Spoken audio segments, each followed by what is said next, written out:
मेरे सभी प्यारे दोस्तों को मेरा प्यार भरा नमस्ते।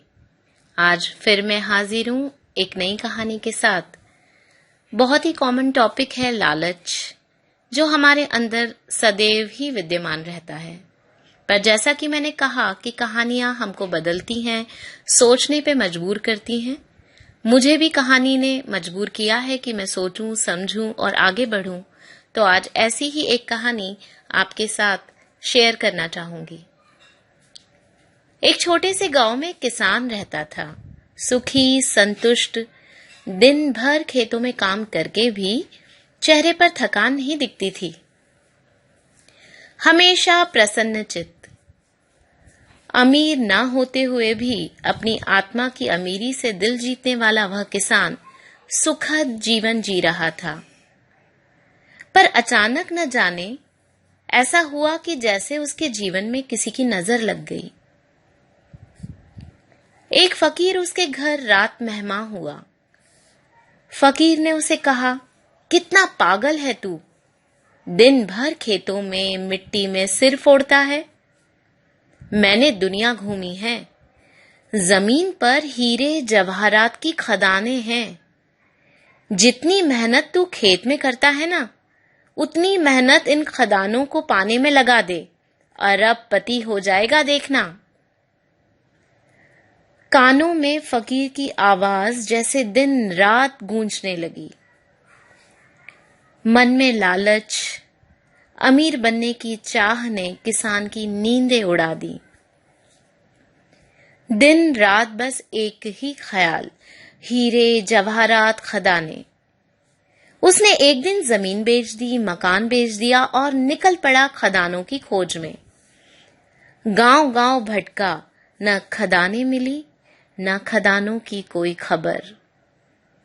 12 साल इस चाह और लालच की डोर से खिंचता हुआ एक दिन किसी शहर के चौराहे पर वह मर गया।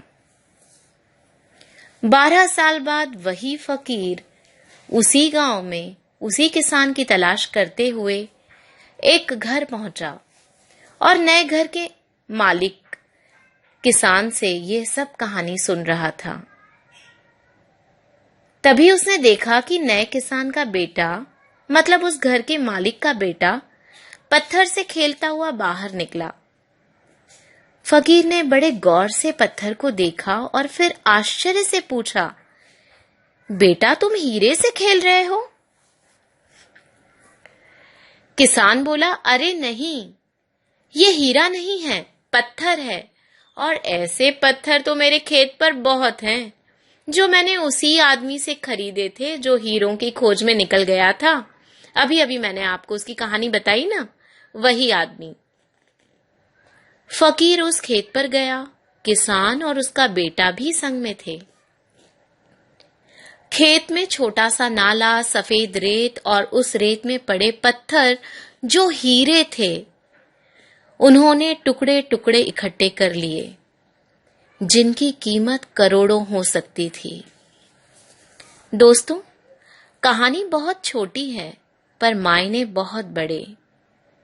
कहीं हमारे अंदर भी ऐसा ही किसान बैठा है, जो शांत, ठहरा, निर्मल पानी की तरह अपने प्रवाह में बहता है और फिर कभी कभी लालच रूपी छोटे से कंकड़ से उफन जाता है और अपने अंदर बैठे उस असली हीरे को पहचान नहीं पाता।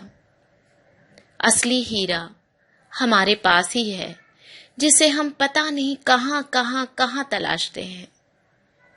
कहती है ना कहानियां बहुत कुछ। अगली बार फिर हाजिर होंगी एक नई कहानी के साथ, एक नई सोच के साथ। नमस्ते।